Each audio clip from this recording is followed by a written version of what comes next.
Okay, so I was gonna read this because it's pretty short.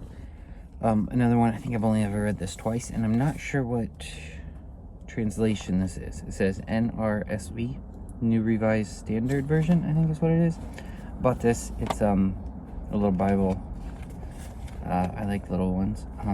So it's like kind of, but it's got the apocrypha included. So this is the story of Bel and the dragon, and so I just like to, I guess, read it so I can record it, and then somewhat for personal use as well, that I could listen back to it. And if anyone else is interested, they could just listen to it rather than go out and purchase a Bible with the apocrypha and read it themselves. They could just find it on here. And if anybody listens to this and is interested in discussing this story, I'd be very interested in getting in that conversation or hearing about that, because I don't know, I think it's intriguing. It's only two chapters. No, maybe it's only one chapter. Yeah, it's only one chapter, but it's got like two little portions. So Bel and the dragon. When the king Astyages, I don't know how to say that. When the king Astyages was laid to rest with his ancestors, Cyrus the Persian succeeded to his kingdom. Daniel was a companion of the king and was most honored of all his friends. Now the Babylonians had an idol called Bel, and every day they provided for it 12 bushels of choice flour and 40 sheep and 6 measures of wine. The king revered it and went every day to worship it, but Daniel worshipped his own God. So the king said to him, "Why do you not worship Bel?" He answered, "Because I do not revere idols made with hands, but the living God, who created heaven and earth and has dominion over all living creatures."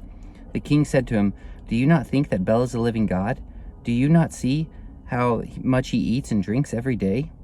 And Daniel laughed and said, "Do not be deceived, O king, for this thing is only clay inside and bronze outside, and it never ate or drank anything." Then the king was angry and called the priests of Bel and said to them, "If you do not tell me who is eating these provisions, you shall die. But if you prove that Bel is eating them, Daniel shall die, because he has spoken blasphemy against Bel." Daniel said to the king, "Let it be done as you have said." Now there were 70 priests of Bel, besides their wives and children. So the king went with Daniel into the temple of Bel. The priests of Bel said, "See, we are now going outside. You yourself, O king, set out the food and prepare the wine, and shut the door and seal it with your signet. When you return in the morning, if you do not find that Bel has eaten it all, we will die. Otherwise Daniel will, who is telling lies about us." They were unconcerned, for beneath the table they had made a hidden entrance, through which they used to go in regularly and consume the provisions. After they had gone out, the king set out the food for Bel. Then Daniel ordered his servants to bring ashes, and they scattered them throughout the whole temple in the presence of the king alone. Then they went out, shut the door, and sealed it with the king's signet, and departed. During the night the priests came as usual with their wives and children, and they ate and drank everything. Early in the morning the king rose and came, and Daniel with him. The king said, "Are the seals unbroken, Daniel?" He answered, "They are unbroken, O king."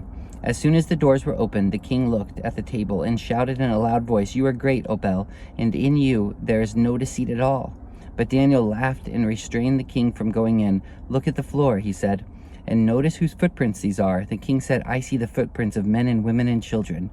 The king was enraged, and he arrested the priests and the wives and the children, and they showed him the secret doors through which they used to enter and consume what was on the table. Therefore the king put them to death and gave Bel over to Daniel, who destroyed it in its temple. That's the end of the first part. So this is the second portion of this. It's verse 23. Now in that place there was a great dragon, which the Babylonians revered. The king said to Daniel, "You cannot deny that this is a living God, so worship him."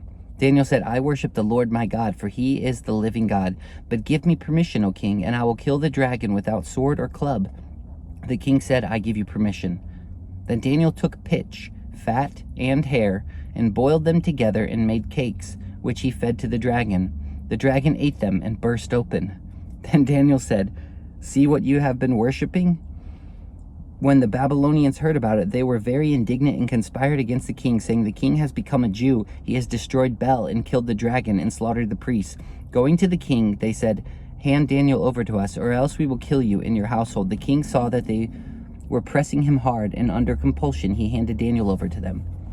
They threw Daniel into the lion's den, and he was there for 6 days. There were 7 lions in the den, and every day they had been given 2 human bodies and 2 sheep. But now they were given nothing, so that they would devour Daniel. Now the prophet Habakkuk was in Judea. He had made a stew and had broken bread into the bowl, and was going into the field to take it to the reapers. But the angel of the Lord said to Habakkuk, Take the food that you have to Babylon, to Daniel in the lion's den.